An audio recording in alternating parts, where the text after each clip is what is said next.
Assalamualaikum warahmatullahi wabarakatuh. Perkenalkan, nama saya Erwin Firdaus, berasal dari kelompok 7. Kali ini saya dan teman-teman saya akan membahas materi tentang pengiriman ke luar negeri. Disclaimer, materi yang kita akan bahas adalah pengiriman ke luar negeri dari Indonesia. Karena mungkin setiap negara pasti punya kebijakan masing-masing. Nah, saat ini kita akan membahas tentang pengiriman ke luar negeri dari Indonesia. Langsung saja ke materi yang pertama, yaitu alur pengiriman ke luar negeri. Yang pertama, jika kita sudah menemukan kesepakatan dengan buyer tentang berapa banyak barang yang akan dikirim, bagaimana tipe pengirimannya gitu ya, maka langkah kita yang pertama adalah menyiapkan dokumen ekspornya gitu ya, tergantung kesepakatan tadi. Nah, setelah itu apa? Yang kedua adalah kita menyerahkan dokumennya kepada pihak bea cukai. Karena seperti yang kita tahu, untuk masalah pengiriman ke luar negeri, entah itu dari negeri keluar atau dari luar ke negeri kita, itu yang ngurusnya adalah bea cukai. Maka kita harus ada konfirmasi ke pihak bea cukainya agar pengiriman kita lancar dan aman. Apa aja yang harus kita serahkan, yaitu adalah PEB, pemberitahuan ekspor barang, lalu ada invoice dan tentu dokumen-dokumen lainnya sesuai dengan kesepakatan tadi. Langkah selanjutnya setelah kita menyerahkan dokumen ekspor tadi kepada bea cukai, langkah yang ketiga adalah bea cukai akan mengeluarkan NPE atau nota persetujuan ekspor. Nah, setelah NPE ini muncul, nota ini muncul, maka kita bisa disebut telah menerima izin ekspor dan kita sudah bisa ekspor kepada buyer kita.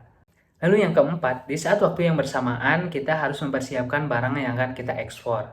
Setelah kita menyerahkan dokumen kepada pihak bea cukai dan bea cukai sedang memeriksa, maka di saat yang bersamaan kita menyiapkan barang yang akan kita ekspor kepada buyer kita tadi gitu ya. Maka setelah NPE keluar, setelah nota keluar, maka nanti barangnya kita tinggal kirim kepada buyer kita. Kenapa harus seperti itu? Karena biar mengefisiensi waktu juga. Karena mungkin barang yang kita ekspor ada masa expirednya, biar lebih cepat juga, biar memberikan kepercayaan lebih juga kepada buyer gitu ya. Lalu yang kelima adalah kita harus bertanggung jawab terhadap barang yang kita kirim. Itu opsional ya, tergantung kesepakatan juga.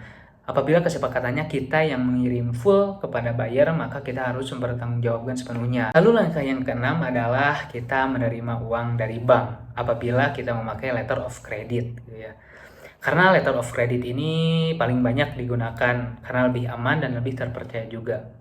Letter of credit mungkin kalau di zaman sekarang bisa disebut rekening bersama. Buyer mengirim uang kepada bank, lalu kita menyiapkan barang-barangnya, lalu kita kirim kepada buyer. Setelah sampai kepada buyer, maka buyer akan konfirmasi kepada kita, maka kita sudah bisa menerima uang dari bank tersebut. Dengan begitu, transaksi akan lebih aman dan lebih terpercaya juga. Mungkin seperti itu alur pengiriman ke luar negeri. Materi selanjutnya akan dijelaskan oleh teman saya. Assalamualaikum warahmatullahi wabarakatuh. Perkenalkan, nama saya Indra, saya dari kelompok 8 dengan NIM 101215922. Nah, setelah pengiriman alur pengiriman terselesaikan dalam kondisi tertentu, barang ekspor akan dilakukan pemeriksaan fisik. Berikut ini barang ekspor yang harus menjalani pemeriksaan fisik yang dinilai oleh manajemen risiko. Yang pertama ada barang ekspor yang akan diimpor kembali. Yang kedua, barang ekspor di mana yang saat proses impor diarahkan untuk diekspor kembali. Yang ketiga, barang ekspor yang memperoleh fasilitas pembebasan pajak atau fasilitas pengembalian. Yang keempat, barang ekspor yang dikenakan bea keluar.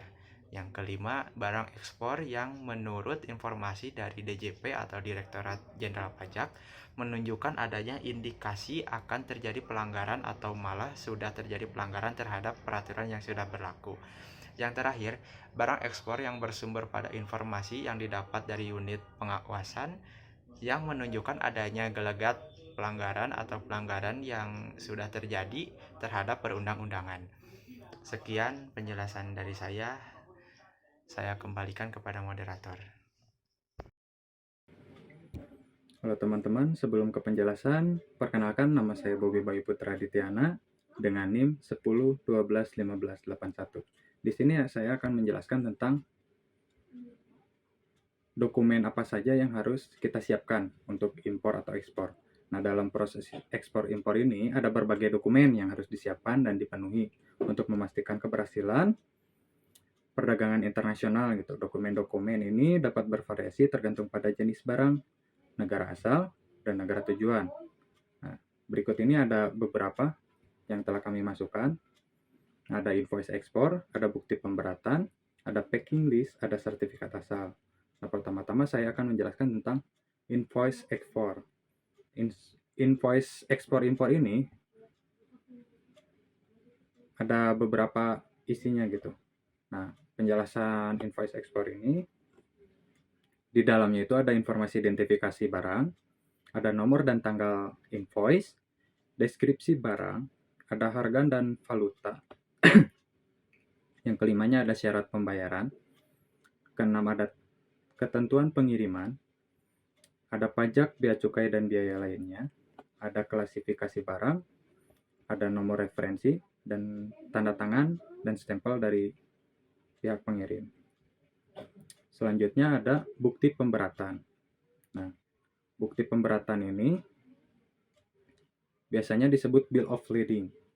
Adalah dokumen penting dalam perdagangan internasional, khususnya untuk pengiriman melalui transportasi laut. Ini adalah bukti tertulis bahwa pengangkutan barang telah diterima oleh operator kapal atau perusahaan angkutan untuk pengiriman ke tujuan tertentu. Nah, di dalamnya itu ada bukti penerimaan barang. Bukti tertulis bahwa operator kapal atau perusahaan angkut telah menerima barang. Nah, itu tuh bukti penerimaan barang. Nah, yang keduanya ada dokumen kepemilikan. Sebagai bukti penerima barang, Bill of Lading juga berfungsi sebagai bukti kepemilikan. Ini berarti pemilik Bill of Lading biasanya importir atau pemilik barang adalah orang yang memiliki hak untuk menerima barang. Nah, yang ketiganya ada dokumen kontrak. Seringkali berfungsi sebagai kontrak pengangkutan antara pengirim eksportir dan perusahaan angkutan. Ini mencantumkan persyaratan pengangkutan seperti rute pengiriman, pelabuhan asal, pelabuhan tujuan, tanggal pengiriman, dan persyaratan khusus lainnya. Nah, di keempat itu ada tipe Bill of Lading. Nah, tipe Bill of Lading itu ada beberapa tipe.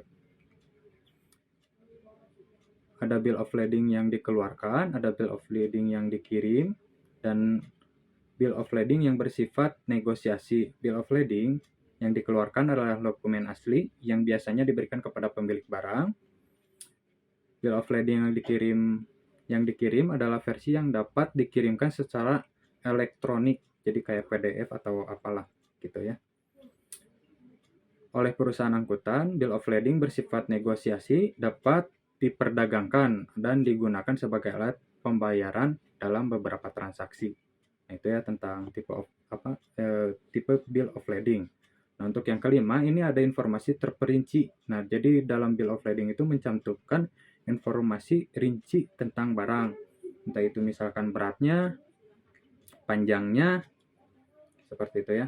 Atau spesifikasi keras atau lembek kayak gitunya ya. Terus selanjutnya ada instruksi pengiriman. Instruksi pengiriman ini bisa mencantumkan instruksi pengiriman seperti kepada siapa barang harus dikirim, di pelabuhan tujuan, dan persyaratan pengambilan di pelabuhan tujuannya. Kayak mirip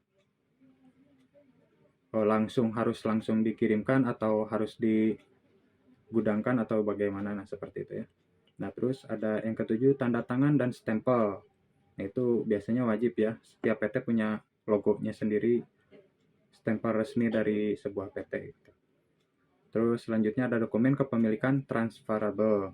Dalam beberapa kasus, Bill of Lading yang bersifat negosiasi dapat dipindahkan kepada pihak ketiga sebagai alat pembayaran atau sebagai jaminan dalam transaksi perdagangan.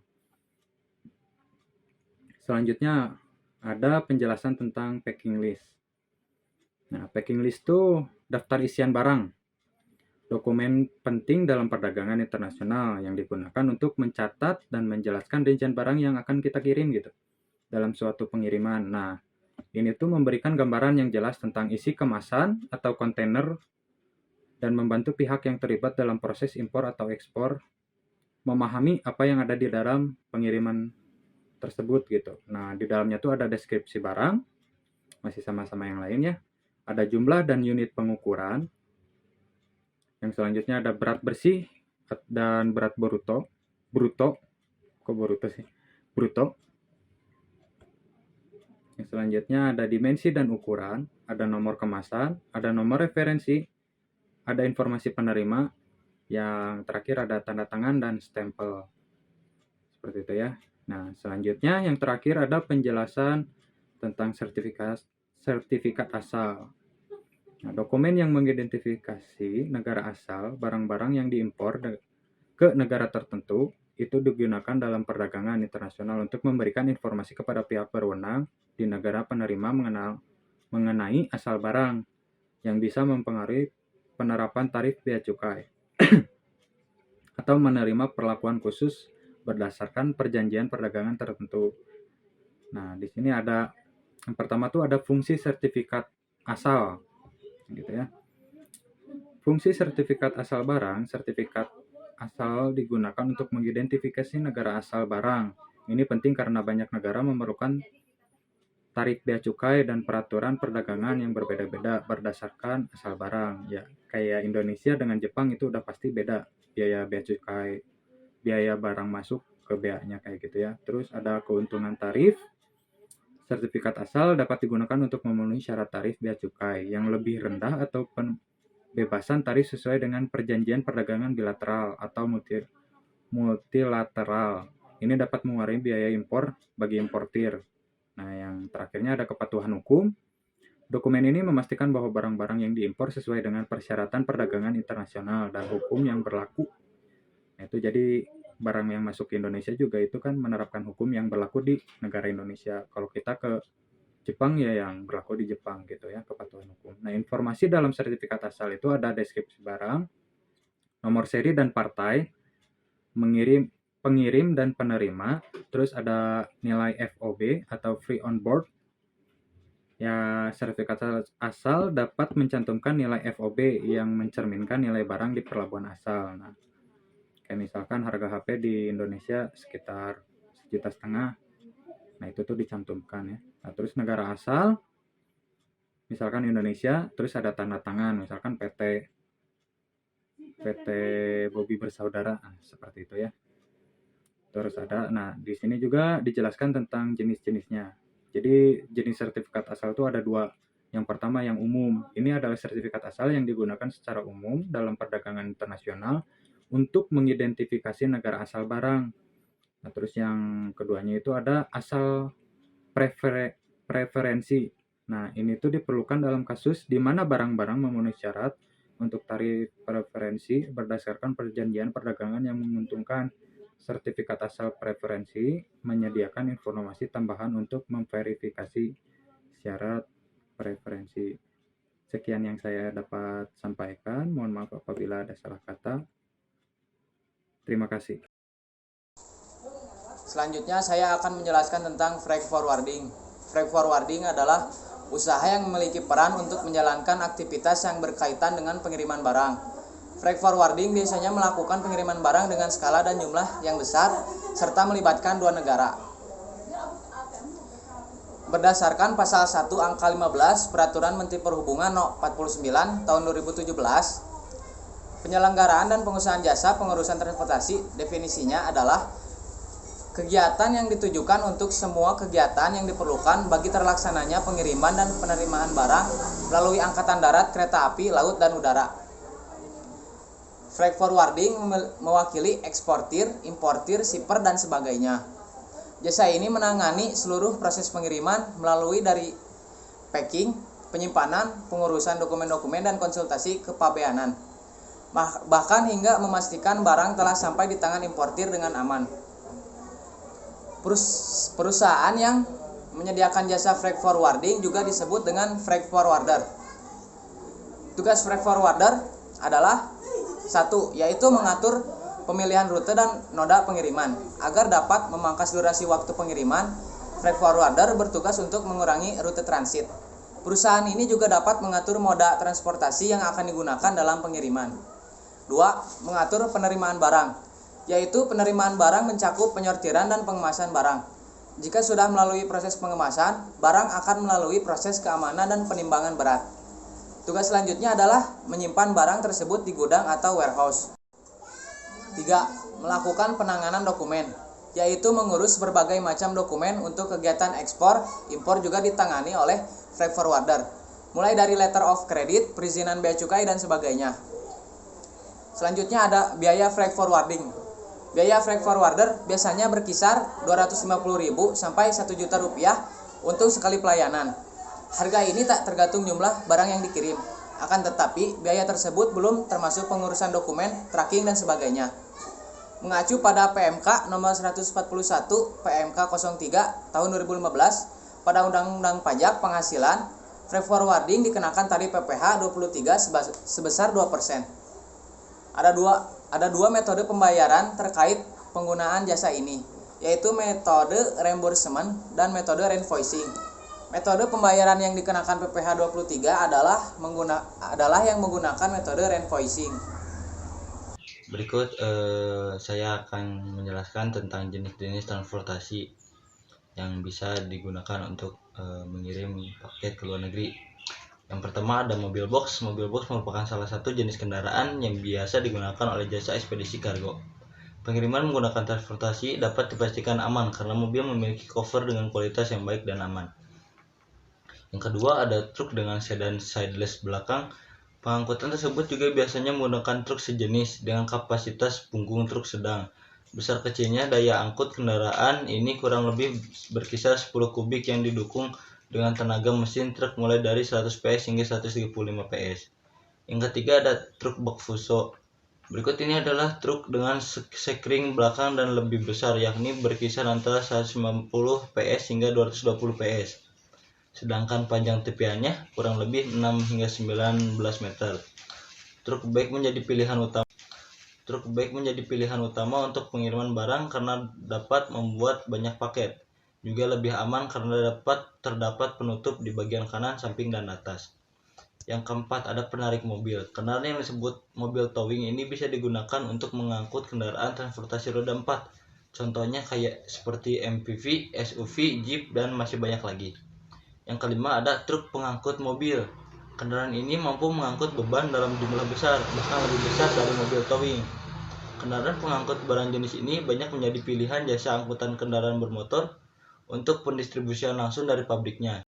Yang keenam ada pesawat kargo. Apabila jarak menuju tempat pengiriman barang cukup jauh serta tidak memungkinkan melalui perjalanan darat, maka pihak jasa ekspedisi akan memberikan pilihan pengiriman melalui jalur udara. Jenis kendaraan adalah pesawat khusus pengangkutan kargo. Dalam proses pengangkutan menggunakan pesawat biasanya harus memenuhi persyaratan kirim melalui udara. Hal ini sudah ada dalam undang-undang dan konvensi internasional. Selain itu juga terdapat aturan jumlah dan volume barang yang sesuai dengan aturan tersebut. Yang ketujuh ada kargo kapal laut. Mengirimkan barang menggunakan kapal laut oleh perusahaan jasa ekspedisi harus memiliki izin dari pemerintah. Jasa ekspedisi laut menjadi salah satu alternatif yang berguna dan memudahkan pengiriman paket. Bahkan untuk barang kiriman dengan volume yang besar. Pemilihan kargo laut menjadi pilihan yang paling disukai oleh perorangan dan perusahaan-perusahaan kecil hingga besar karena besaran biaya yang harus menyesuaikan dengan jumlah serta berat barang kiriman. Nama saya Astirmawati dengan NPM 101216101. Di sini saya akan menjelaskan mengenai kebijakan pengiriman ke luar negeri.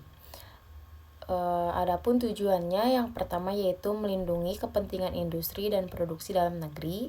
Yang kedua melindungi kondisi ekonomi dan menghindarkannya dari pengaruh buruk. Yang ketiga melindungi lapangan pekerjaan. Keempat menjaga nilai tukar agar tetap stabil. Yang kelima menjaga tingkat pertumbuhan ekonomi dan yang terakhir menjaga keseimbangan neraca pembayaran internasional. Adapun beberapa kebijakan pengiriman ke luar negeri, yang pertama yaitu ada pemberian subsidi ekspor. Subsidi ini diberikan untuk meningkatkan atau memajukan ekspor. Yang kedua yaitu ada penetapan prosedur ekspor. Sebelum melakukan ekspor, tentu eksportir atau pihak yang melakukan ekspor harus melakukan beberapa prosedur tertentu. Dan yang terakhir yaitu ada dumping, adalah kebijakan penetapan harga barang ekspor lebih murah dibanding dalam negeri.